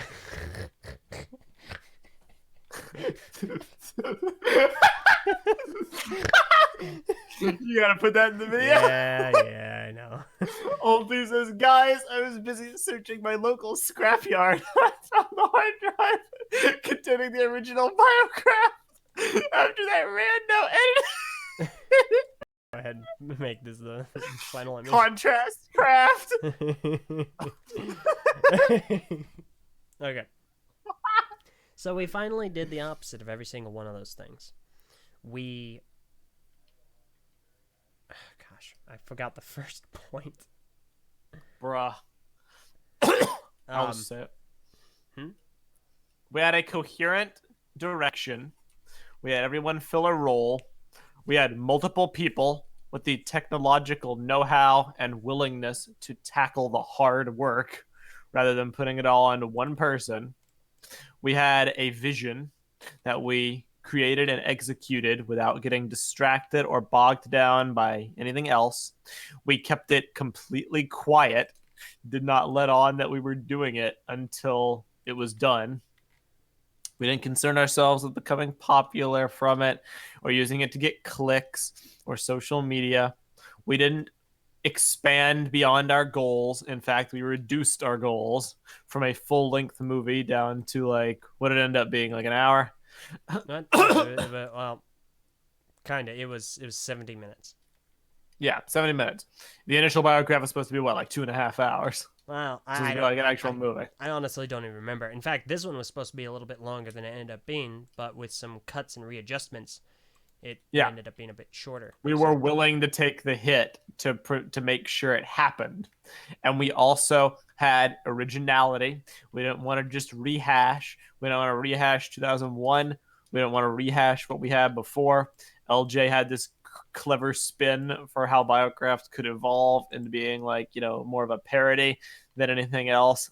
With a lot of game comedy rather than just Bionicle comedy. And there was a really determined workflow, and it happened quickly before people had a chance to get burned out on it.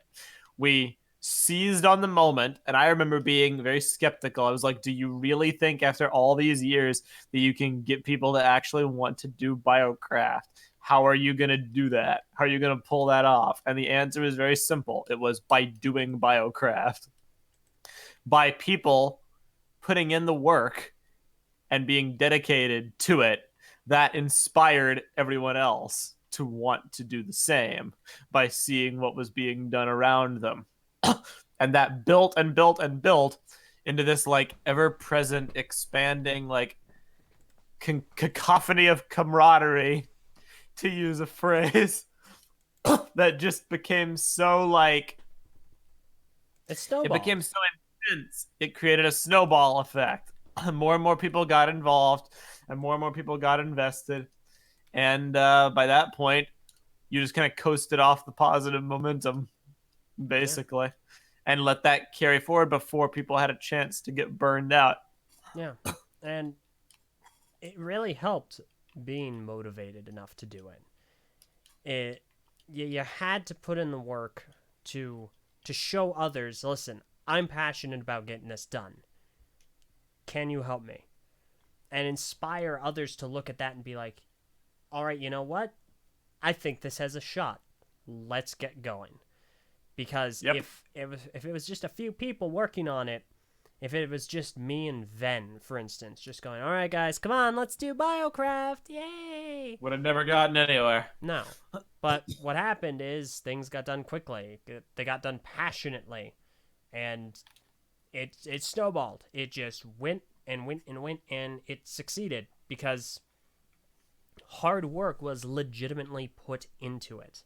People worked for hours on it, and then other people saw that there were hours of work being put into it and went, hey, you know what? Let's give this a shot.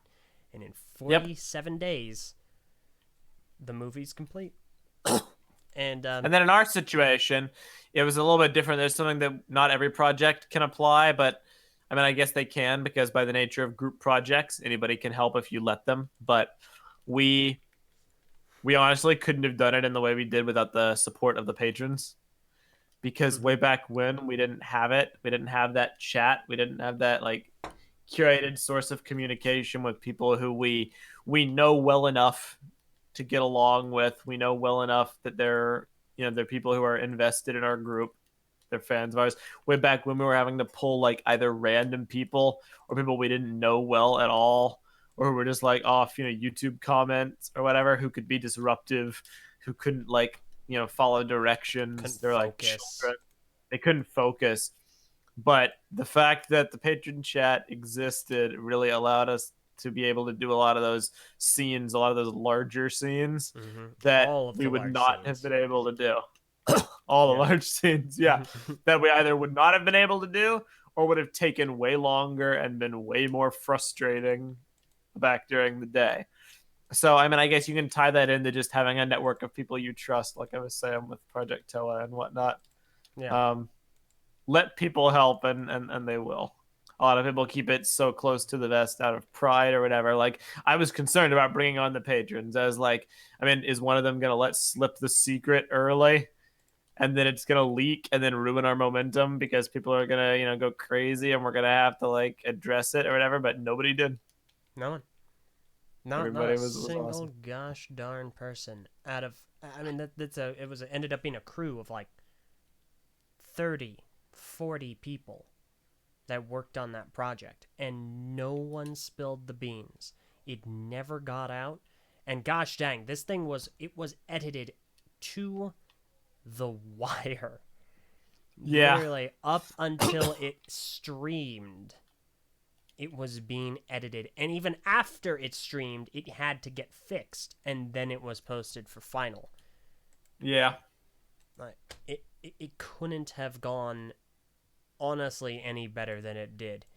And so the reason that I bring all this up is not to boast. It's not to be like, oh, look at how amazing we are. Look at our fantastic success. It's You not can to do say this that. too. Yeah, exactly. It's to say, look, we failed before. We did every gosh dang thing on this list, and it failed. But we also learned from those failures, and we succeeded. And absolutely anyone is capable of doing that. It's true. All it takes, like past failures, can be good teachers. Like any one of the projects we mentioned could come back, but you have to be able to recognize the failures that you made to prevent it from happening again. If you try to like excuse it, or you try to blame other factors, or if you try to like wipe it away like it doesn't really matter, then you're just gonna like repeat it. It's just gonna keep going. This is true with anything in life, but specifically this example of like Bionicle fan projects, it's hard.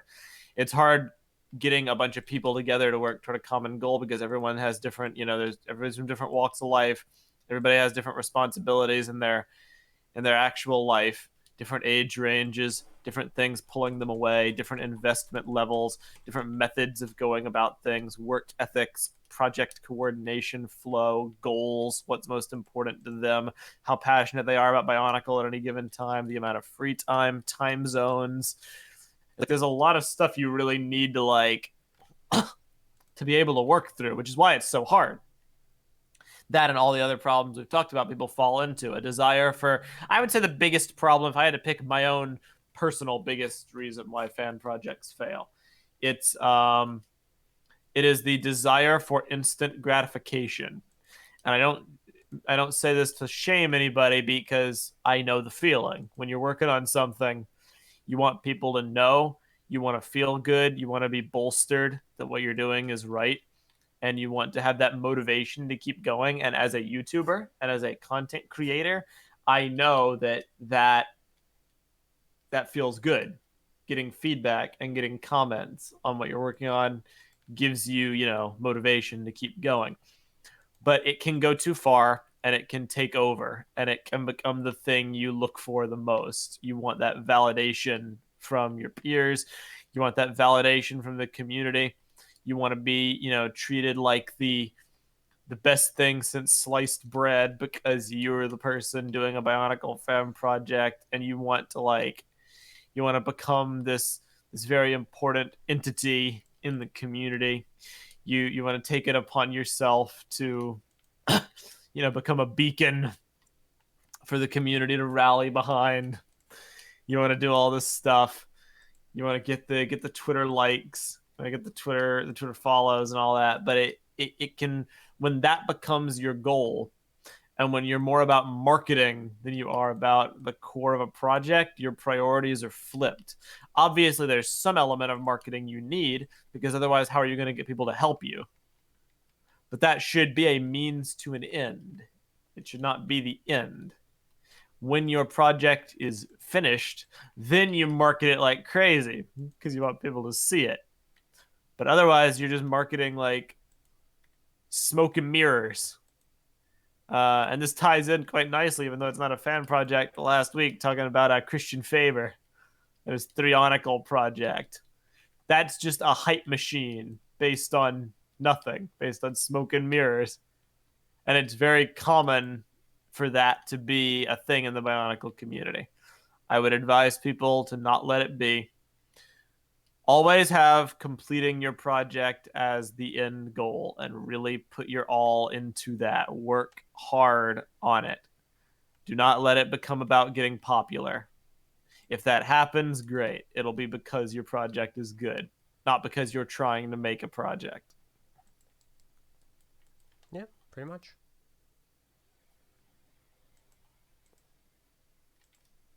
That's all I gotta say.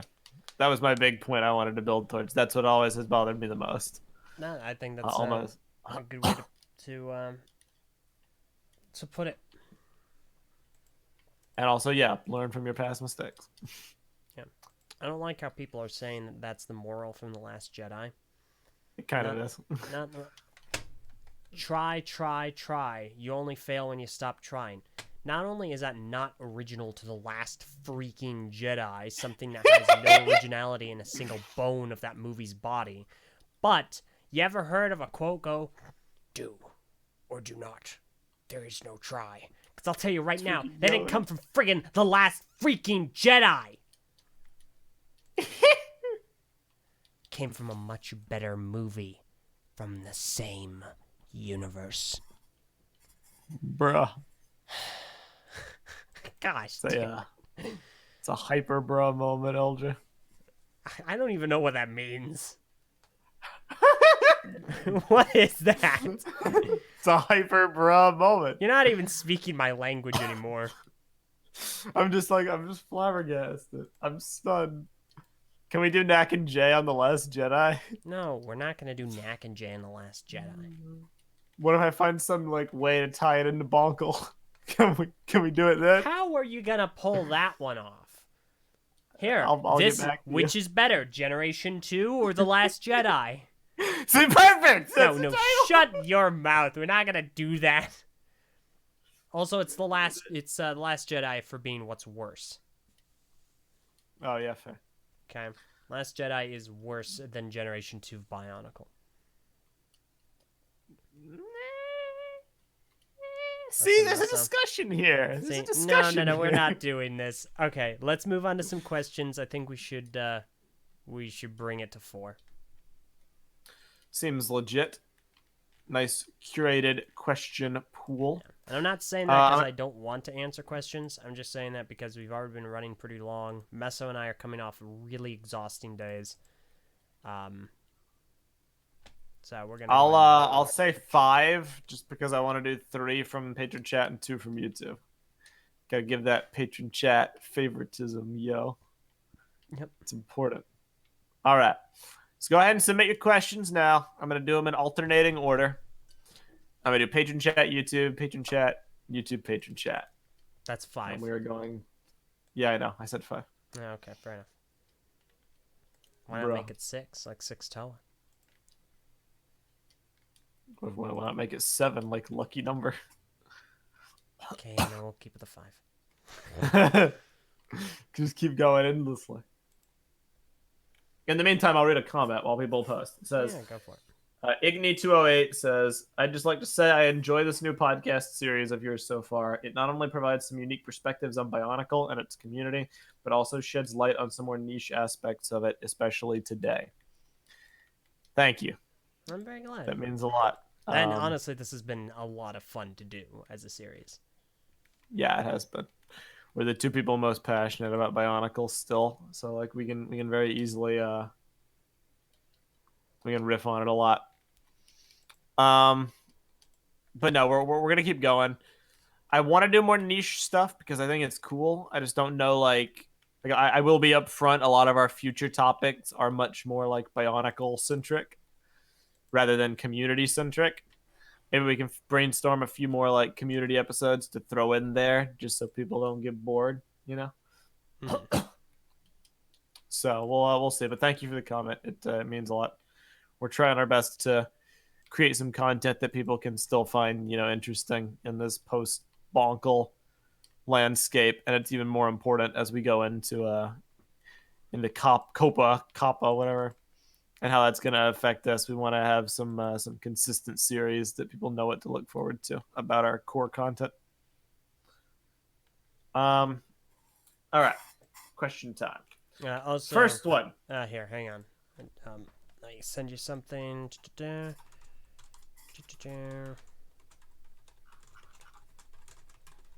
Okay, continue. Go for it. Okay. Let's see. There's a lot of good questions here. I'm gonna have to do more than 5. Yeah, like 6. No, I'm kidding. Yeah, maybe like 4 teams. Mid asks 2 very good questions, so I'm gonna go ahead and ask both. Says, number 1, what non-BTS stuff do you think people should show if they don't want to spoil the main content? So I'm presuming that's in the manner of advertising or giving status updates on the project. In the vein of like, what content should you show if it's not behind the scenes? Because we were criticizing that. I mean, my answer is going to be a bit of a tough one because it's going to be what I personally value, not so much what's realistic. So I fully note that this isn't like something that people can do because, like I said, you kind of need to advertise. I would show nothing. Like literally, I would do I'd do exactly what we did with BioKraft. I would make your project, and then I'd release it, and that's it. And the only stuff you should show should be trailers, premise videos or pitch videos to garner support, and that's it. Because really, the people who you want to get interested and you want to cultivate following your project are the people working on it. You don't really need to cultivate a fan base for a project that doesn't exist, because if the project comes out and it works, then you are going to get that fan base if it's of quality content. It will spread. It will spread like wildfire. But you got to get that first. You got to get the infrastructure. You got to build it up. So you should be very transparent. You should adopt the Kickstarter, method of advertising your project. Outline, what you need, a pitch, maybe some examples, and you can make videos like that. And I'm sure there's some stuff you could show off that would be non-egregious. Like, there's nothing wrong with showing off mocks or concept art or whatever. But it's when that's like, oh, that's all you ever do, that it begins to be a problem. It should be just enough to get the ball rolling. But again, I realize that's not realistic because there's people who do that and then it doesn't go anywhere, and they need to make another video to get more, to get more hype and get more people interested. So they have to think outside the box. And I recognize it's not fully realistic, but that's just how I see it. Don't really advertise until you're done. Yeah, no, I basically agree, and I echo that sentiment. I would say videos along the lines of what we released for BioKraft 2019, except most of those are joke videos to try and play into the prank. Because something that I kind of forget about is that BioKraft was also our April Fool's joke this year. In the sense that we were just trying to say, haha, it's gonna happen. It's really gonna happen. And That's everyone's the like, marketing. yeah, sure, LJ. Have you had your medication today? It's gonna happen. And then it happens, and they're like, whoa. So, Dude, it was so good. It was such a good prank. gosh dang, I loved it. Second comment from him. Do you think it's better to make many independent projects or one group with solid team doing all of them under one banner? I assume you mean community wide. Definitely independence because we've gotten a lot of really good small scale projects. Like Vrano's Struggle in the Drifts was I think it was 22-minute long CG animated movie about Yeah, like Pato and Kapaka just doing stuff. yeah, That was just literally just by him. yeah. And then we had Parecki doing the Minogue inspired animations and the like. We had stuff like Bionicle Ignition War, Bionicle NPs, stop motions that have come out. Metro Nui Legacy doing the Okota Origins, which please release episode 3. I want episode 3, please. It's Don't been do it. years. Don't do it. And all these projects, they don't really like group banners. They're just people. But then you do have the group projects too, which are cool. So I think there's room for both.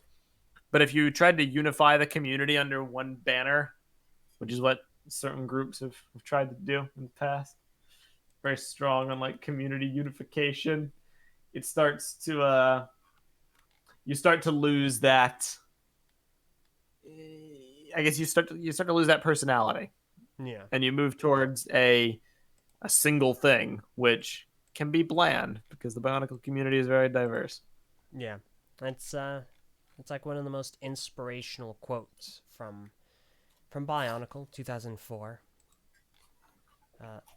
Thoughts are deadly. There you go. From our good old buddy, old virtuous pals. Virtuous pals. I can say the word pal. Me. The Vaki. Okay. Um, YouTube comment from Gonto. Will you guys ever have guests? Yes. Mm-hmm. The problem is we need to figure out like who could contribute best to what topic and who we actually want to have on. I've been enjoying just the two of us so far, but there will definitely be a time when we bring in guests. Yeah. Swirt asked about the expanded multiverse. Yeah, no, I saw this, and here's what that sums I'm, up. I'm gonna be real with you, Swirt. I don't have any thoughts. My thoughts start and end in that was a successful project. It had basically no hitches. It worked pretty much how it was supposed to. It worked out. Unfortunately, we can't really discuss it because it doesn't pertain to what we're talking about. Yeah. Also, I was wrong. Thoughts can be dangerous. That was the quote. There you go. I was never super on board with expand the multiverse. Not in the sense I'm against it. Just I never followed it, so I can't really like comment on it too much. Yeah.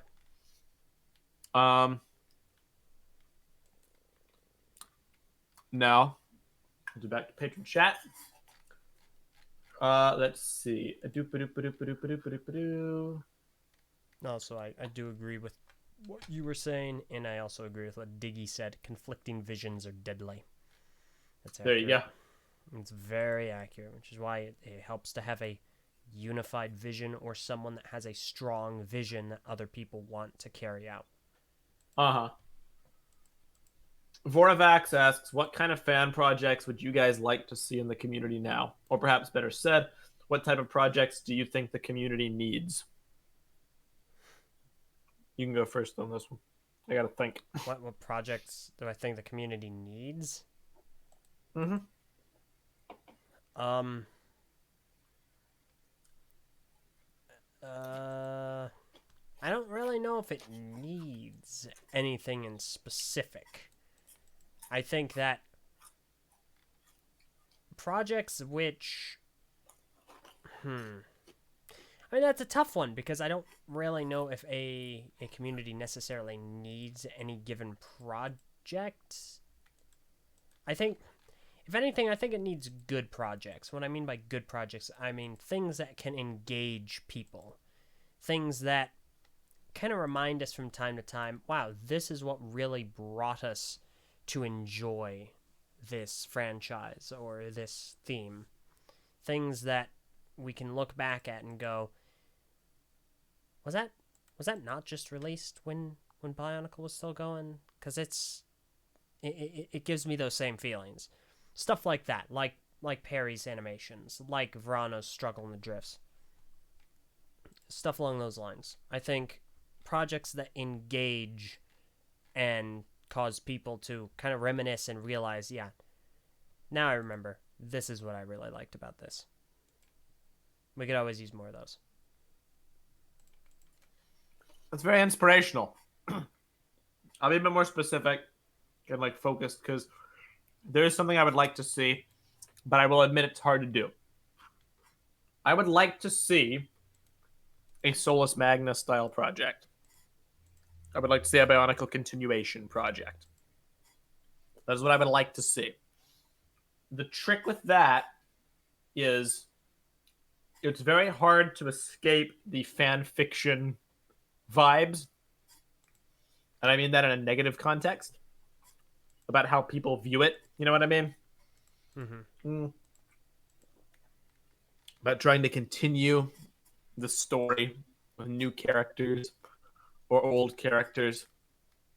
It basically, whenever people try to do it, it has this distinct, like fan fiction-y feel. I don't know why that is. Even when like the stories are fine, I think it's just the concept is a bit hard to like really get invested into. But I think Solus Magna had the right idea. Maybe not so much the selling of sets, although that was ambitious, but the actual creation of a fully fleshed out multi-year plan with accompanying visual representations of characters. Couple that with RSG's approach in the modern era of 3D printing new parts. I think you smash those two together and you actually get some good writers. Not to say everybody who worked on any of those projects is bad writers. It's just you need a really quality premise that feels distinctly Bionicle and isn't trying to be super dark and edgy. It isn't trying to be super cheesy like G2. Something that evokes G1's tone. I think that'd be fun to see. A lot of the fan projects fall into the past. If they don't fall into 2001, they fall into like RSG doing more like Metro Nui era stuff. But most of them are 2001 centric. The only continuation project that I have seen that has done really well was Bionicle Nova Orbis by Nikon Aqua Magna. And even that didn't really use Greg's ideas for the story serials. It kind of went far future and did its own thing. But I mean, it still worked. It was cool. That's what I'd like to see personally. All right, cool. All right, that's 3 questions thus far. Yes. 3 more. Okay. The Crimson Captain on YouTube. Have you seen M&R's most recent video on Copa? And do you think it saves Lego YouTubers? No, Ryan doesn't know what he's talking about. Rip. I don't think Ryan's gonna hear this, but I find that he's kind of being a little foolish right now because he's like snapping back. Him and Ash and Flash are snapping back at Jang for the dumbest of reasons. Like, there's this theory. I don't know if they perpetuated it, But there's this dumb rumor theory going around the Lego community, the Lego YouTube community, that Jang is trying to fearmonger and scare smaller Lego YouTubers into shutting down, so that way no one potentially usurps Jang as the largest Lego YouTuber, or one of the largest ones. Literally lunacy. It's like Diggy says, Jang, the great Lego who legitimately dictator. thinks that? Listen, you know how long Jang hasn't been the largest Lego YouTuber? Longer than he's been. He only just this year, maybe a few months ago, became either the first or second largest Lego YouTuber on the site. Okay, he's not worried about somebody else being a larger YouTuber than him. Okay, big YouTubers don't threaten him. YouTube is a very interesting place in which Lego reviews, if you have high quality reviews, which he has the highest quality reviews, you're not really competing with anyone. You're just making reviews, and they're just going to be different than other people. That's it. It's a stupid theory. I don't really I think Jang is 100% right about his assessment in things. He's done a lot of research. I think Ryan is trying to placate his audience and trying to avoid a lot of the ramifications that COP is going to bring down upon Lego YouTubers. And I'm going to be blunt. You really need to listen to Jang. It's not a good idea to be playing goofy with this. It's really not a good idea to be banking on the hope that you won't get hit. That maybe my confirmation bias is going to save me this time around. It's not. You lose hard. So I'm going to say, maybe you should heed Jang's warnings here. He's not trying to be some megamaniacal maniac out to shut down smaller YouTubers. That's silly. So no, I don't think his video is going to save Lego YouTube. I don't think it was a wise video to put out because I don't think that it contains accurate or helpful information.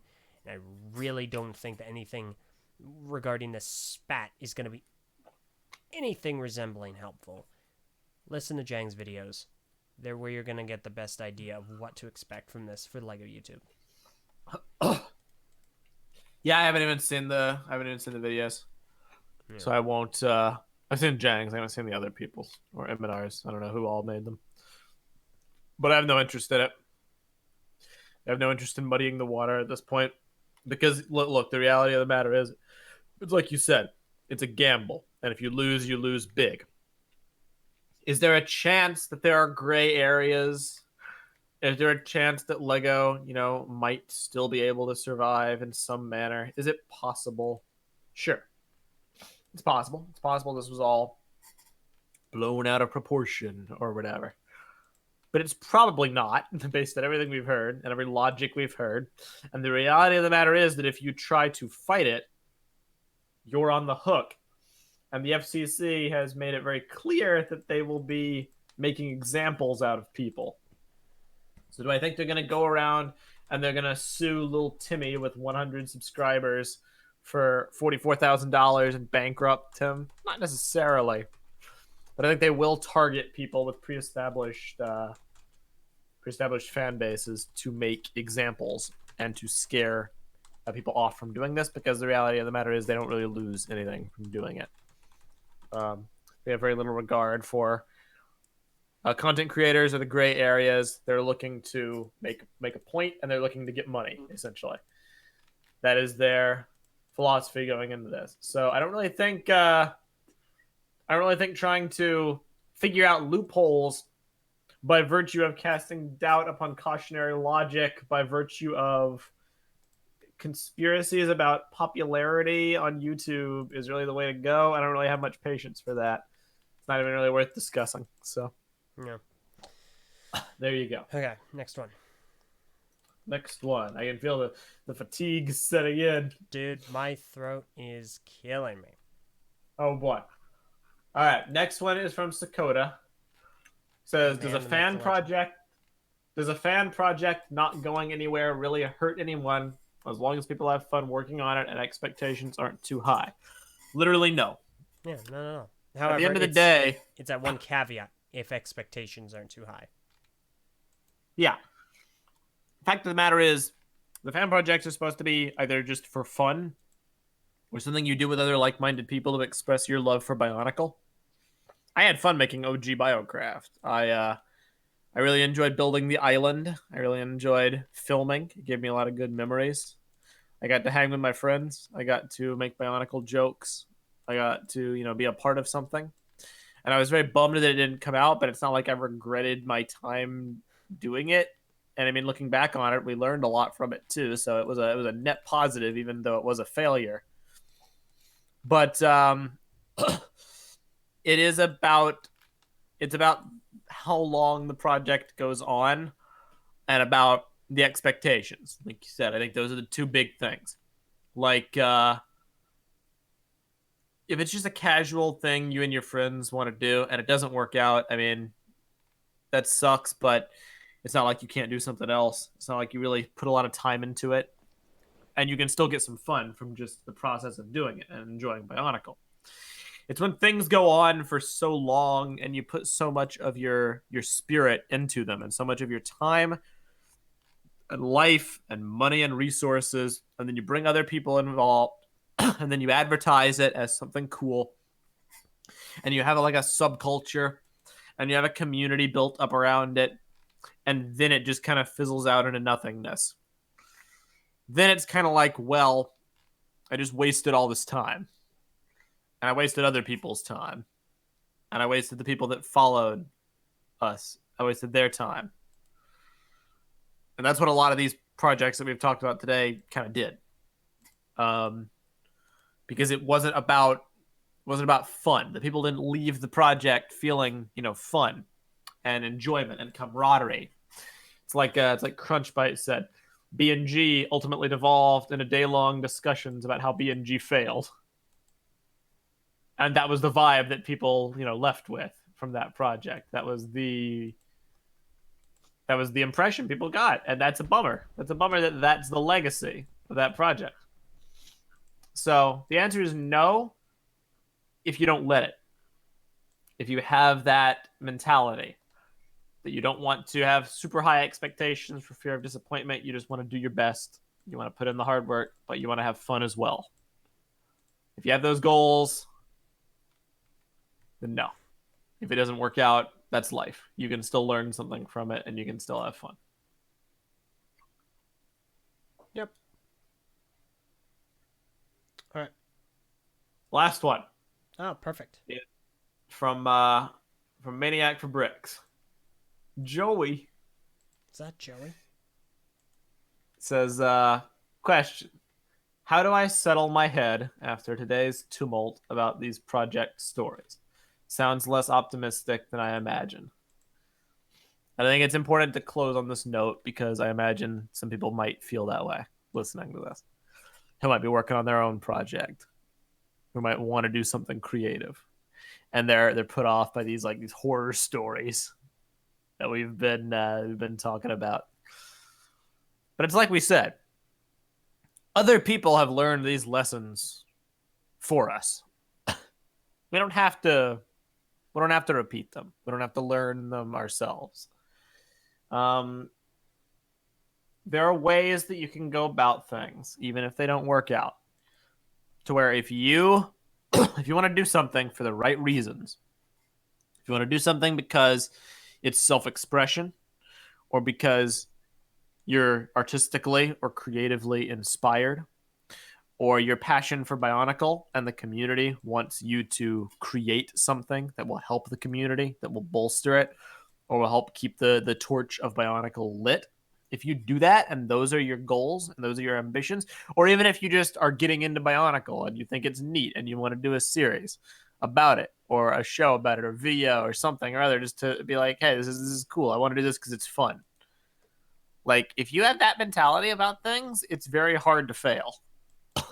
It's very hard to come away from it and have nothing to show, be it to others or to yourself. Because at the end of the day, it is supposed to be about fun. This is a hobby. It's not anyone's job. It's not anyone's career path. It's not about, anything of the sort. It's about what you take from it and what the community takes from it in the end. So even if it doesn't happen, if your heart's in the right place, it can still work out. But there's also all these steps you can take to make sure it does happen. Don't go into it with the goal to become famous. Don't overpromise. Be realistic about yourself, about your life, about what you can achieve, about how many other people you want to let into it without sacrificing your artistic vision. Be cognizant of what you can actually do in your limitations, but also what you might be interested in learning how to do to allow you to create and allow you to do better with things. um, Stay focused. Don't get distracted. If you want to do something and it's not working out in the way you imagined or as quickly, don't say, oh, well, I need to keep people interested, so let me spin off and do something else that's easier to do. Because that just, it dilutes your time. If it's not working out, look for the problems, analyze for the problems, and then seek help. And you can probably overturn it. Like, there were things in BioKraft we never would have been able to do without camaraderie, without asking for help from people who aren't in our group. But it still worked out in the end because we found good people who could actually help us with it. Keep your ego in check. Kind of already got into that. Like, these are all good pieces of advice. They're also not that hard to do, really. It's all about where your head's at and about your end goal. If you really want to do something, you can do it. But you have to be focused. You have to really be dedicated to it. Or I guess you don't have to be. It could literally be a thing you work on for years, and you do a little bit at a time when your life and your schedule allows. And so long as you aren't making YouTube videos every month promising a release date, you're not hurting anybody. You can take all the time in the world to make whatever kind of a project that you're happy with. You can't let someone down if you don't promise the world. That's really, I guess, the positive place to go for all of it.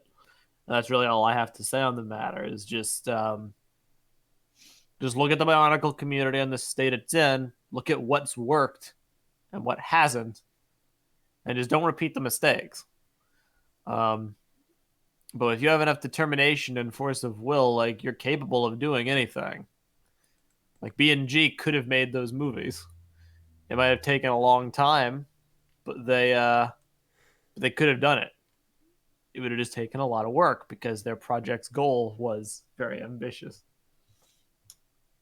So that's about all I really have to say on the matter. I hope that ramble helped in some manner.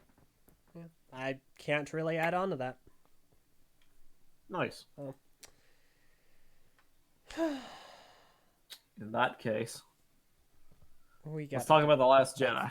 We gotta rest, you ding dong.